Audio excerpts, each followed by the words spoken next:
Senior सहाफ़ी और तजियाकार आसमा शिराजी के मुताबिक सहरा में बबूल के फूल खिले हैं। गोया उम्मीद ने रेगिस्तान में सब्ज़े का एहतमाम किया है, ज़रूरत ने ईजाद को जन्म दिया है या सहूलत ने किसी हाथ को आहानी किया है। जो हुआ है क्या वो नाकाबिले यकीन है। 10 मई को इंडिया और पाकिस्तान के जंगी टाकरे के बाद और गुज़िश्ता चंद हफ्तों में होने वाली आलमी सतह की पेशरफ ने बिलखुसूस आलमी मंजरनामे पर पाकिस्तान की हैसियत को यकसर बदल दिया है। पाकिस्तान सऊदी मुआहदा गोया कई बरसों से मेज पर पड़ा था, लेकिन ख्याल से तसव्वुर और ख्वाब से ताबीर बनने में फकत चंद घंटे लगे। ये सवाल बहरहाल अहम है। कतर पर इसराइल के हमले ने एक बार फिर खित्ते के मुस्लिम मुमलिकतों को शकूक व शुबात को यकीन में बदल दिया है कि इसराइल अपने ग्रेटर मंसूबे पर न सिर्फ अमल पैरा है बल्कि किसी भी रियासत को खित्ते में सांस लेने और पनपने देने को तैयार नहीं। इस पस मंजर में खित्ते में सलामती को लाहा खतरात और अदम तहफ़्फ़ुज़ ने मजबूत तरीन अरब दुनिया को भी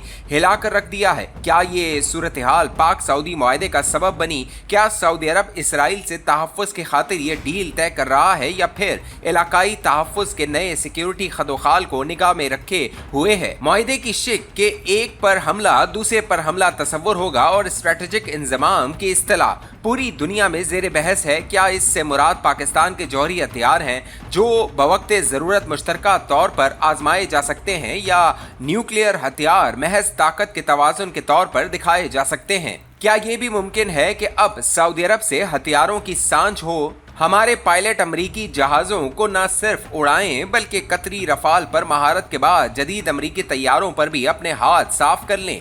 असली और वखड़ी चांदी तो ये है कि अब हमें 2-3 हफ्तों से ज़ायद तेल की भी टेंशन नहीं, जबकि मुस्ताह लिए डॉलर्स की वापसी का तकाजा भी न होगा। एक और दिलचस्प अमर ये कि अफगानिस्तान का इलाज भी ढूंढा जा रहा है कि सऊदी अरब का एक फतवा या हुक्म अफगानिस्तान को टीटीपी की हिमायत से पीछे हटा सकता है। ये सब अनहोनियां होनी में बदल जाएंगी। इसके लिए दुआ और दवा दोनों जारी हैं। बहरहाल खित्ते में ताकत के तवाज़ुन का मुआहदा और हरमैन शरीफैन की हिफाजत पाकिस्तान के लिए एक एजाज है। यूं तो कहा जा रहा है कि 2 या 3 साल कबल इस मुआहदे पर काम शुरू हो गया था, मगर मोहर सब तब हुई जब इसराइल ने कतर को निशाना बनाया और अमेरिका ने पसे पर्दा इसराइल की पुश्त को थपथपाया।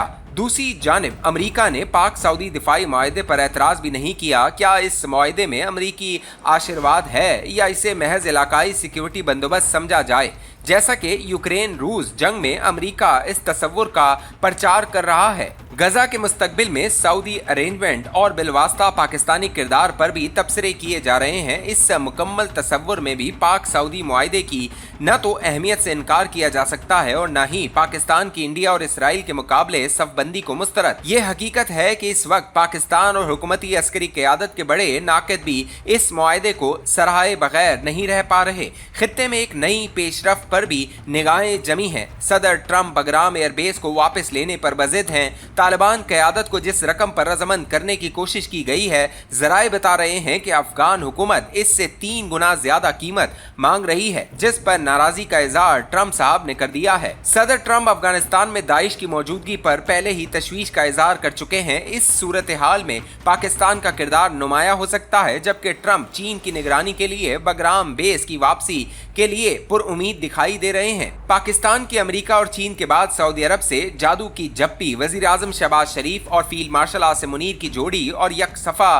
पॉलिसी का नतीजा करार दी जा रही है। इंडिया से अमेरिका तक अहम तबसरा निगार इस पेशरफ को जिस नज़र से देख रहे हैं, इसने पाकिस्तान के मौजूदा सेटअप को भी सनद दे दी है। माजी के मुकाबले में ये निज़ाम बकौल ख्वाजा आसिफ के डिलीवर कर रहा है, मगर असल महाज मईशत का है और इस महाज पर कामयाबियां ही अवाम को मुतमईन कर सकती हैं। माशी एतबार से पाकिस्तान ताकतों के दरमियान एक बारीक रस्सी पर गामजन है, ताहम पहले की निस्बत कदमों में मजबूती है। एक बात तय है कि अंदरूनी तौर पर मौजूदा सेटअप की मुश्किलात काफी कम हुई हैं।